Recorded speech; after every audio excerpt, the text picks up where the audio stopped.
Amor e repetição de comportamento.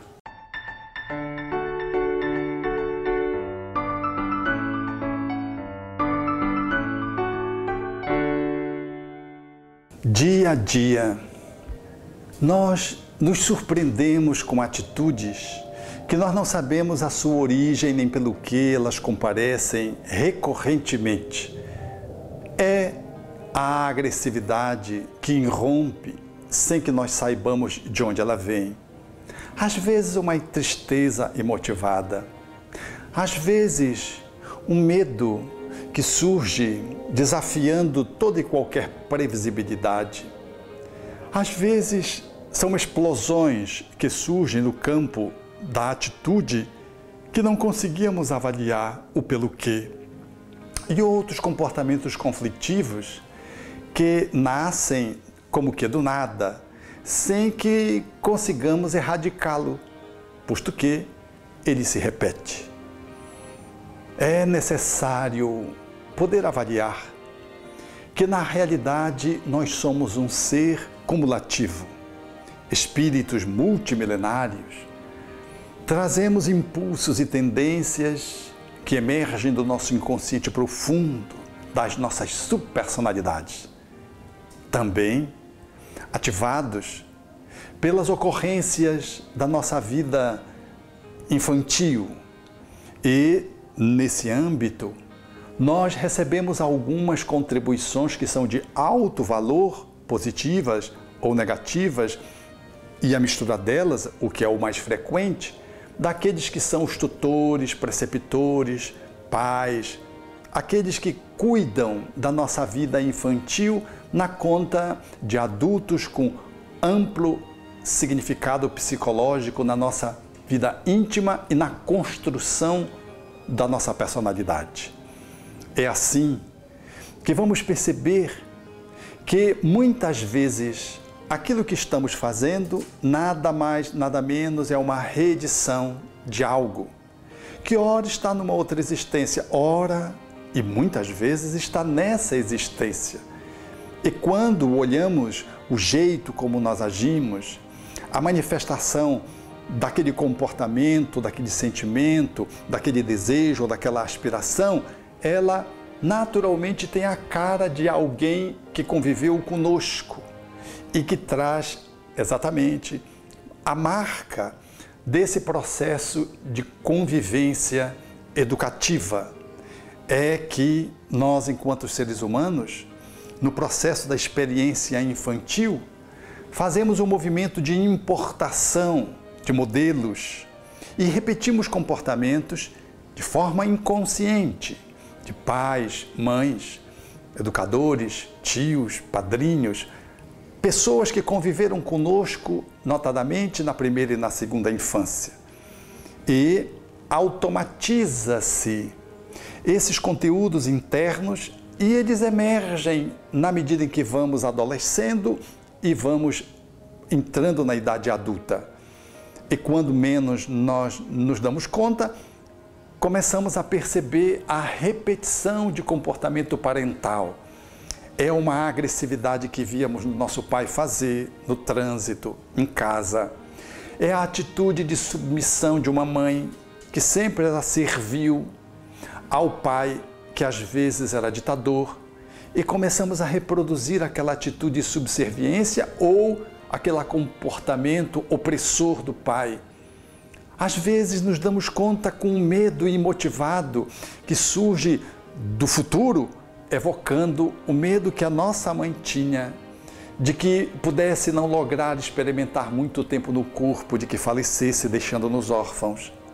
Nós, à medida que vamos avaliando o nosso comportamento e mergulhando na nossa história, nós vamos percebendo que nós replicamos comportamentos que foram marcantes, não só negativos, também positivos. Mas os negativos é os que nos chamam a atenção porque nos geram adoecimento social, psicológico, nos colocam numa sintonia espiritual de qualidade inferior,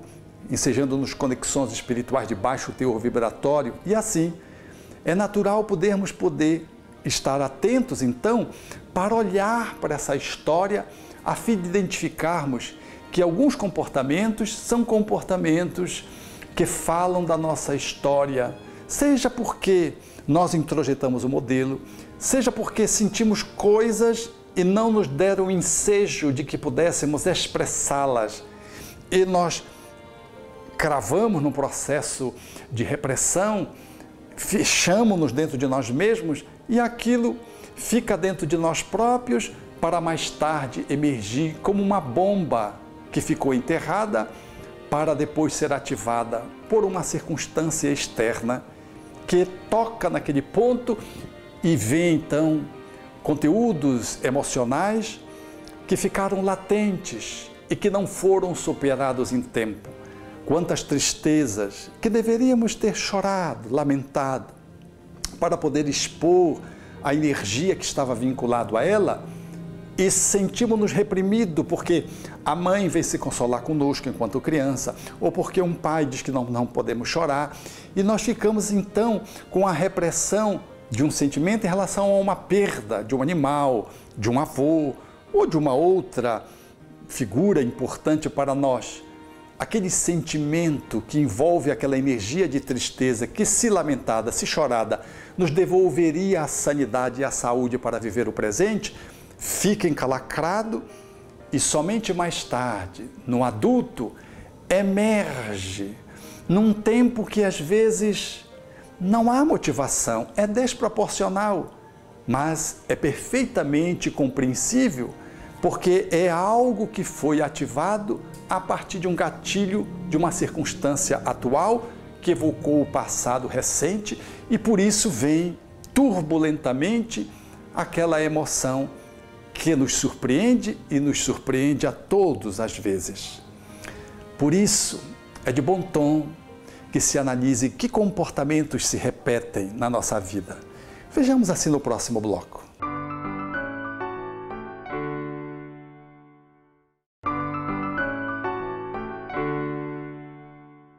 Assim sendo, é de bom tom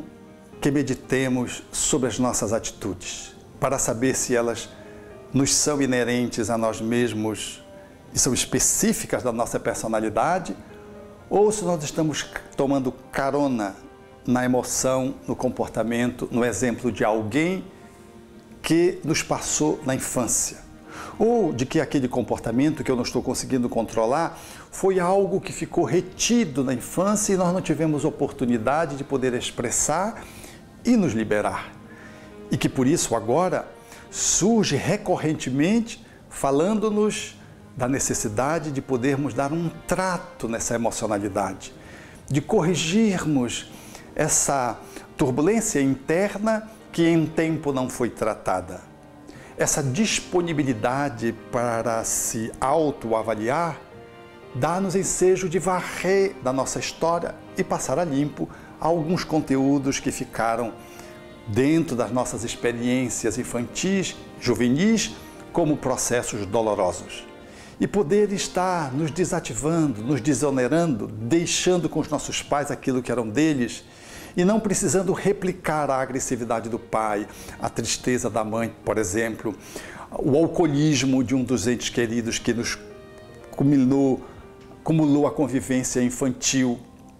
ou uma atitude às vezes passiva, lerda, de alguém que nos marcou muito profundamente a vida infantil ou juvenil e que agora nós, em função da imitação, assumimos o mesmo comportamento diante de circunstâncias similares. Olhar para isso e poder nos desonerar, se são negativos, para que deixemos com aqueles que nos exemplificaram de forma negativa, com eles, esses conteúdos de vida, assumindo novas escolhas, novas posições. E se aquilo que vem dentro de mim é algo que ficou estocado, que é meu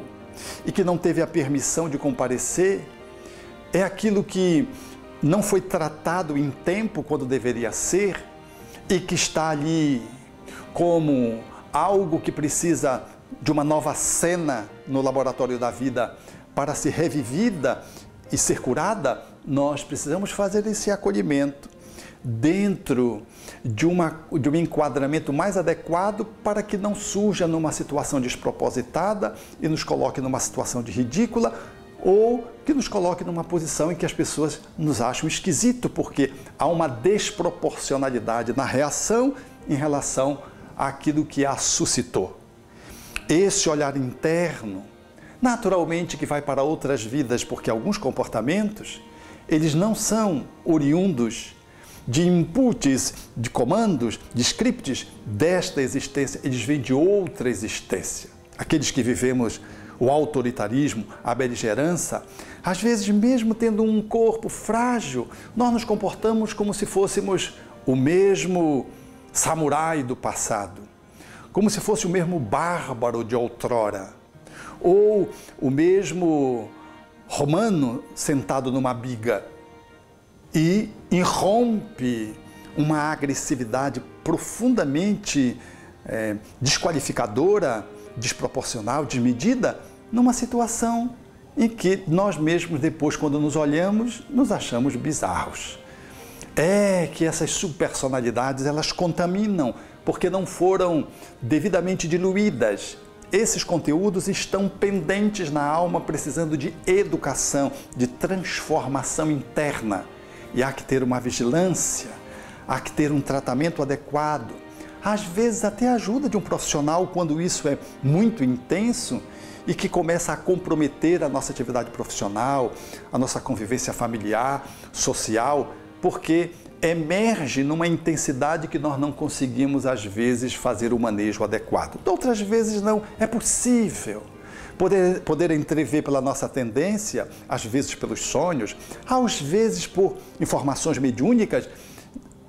que esse comportamento ou aquela atitude está relacionado a uma outra existência na qual nós vitalizamos uma subpersonalidade que adoeceu e ela ainda não foi curada completamente e emerge para essa existência exigindo que possamos dar conta delas sem que elas possam nos subverter, nos colocando às vezes em risco de atitudes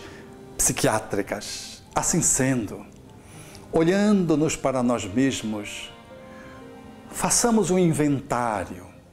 um escaneamento da nossa existência para ver de onde estão vindo comandos, estímulos que nos fazem agir repetidamente, levando-nos a tristezas, levando-nos a ficarmos decepcionados conosco mesmos, porque socialmente esses comportamentos eles se reciclam sem que se alterem substancialmente e às vezes eles falam, portanto, de repetições externas ou às vezes internas, porque algumas circunstâncias nós repetimos no próprio corpo, ocorrências que estão pendentes de baixa autoestima, de culpas e queremos nos punir, seja pelo adoecimento, através de doenças mesmo, ou seja através de atitudes agressivas ou de exposições a acidentes que a gente depois fica se perguntando, mas do que é que eu estou querendo me punir? Porque são atitudes que não fazem sentido, mas que são atitudes numa tentativa de autojustiça, de sabotagem, de autoagressão física e que nos coloca em risco, às vezes, a própria integridade. Olhar para trás e poder perceber que o amor, a primeira palavra do alfabeto divino, conforme os espíritos disseram Allan Kardec, e seguir na repetição das pegadas de Jesus, como nosso exemplo de bom exemplo, é inevitavelmente aonde deveremos manter o foco para podermos reforçar atitudes condicionadoras ao tempo que vamos diluindo esses conteúdos de negatividades que nós ainda carregamos na alma, esperando a transmutação em aprendizados felizes e em talentos que vão ornar a nossa alma no caminho do nosso aperfeiçoamento intransferível.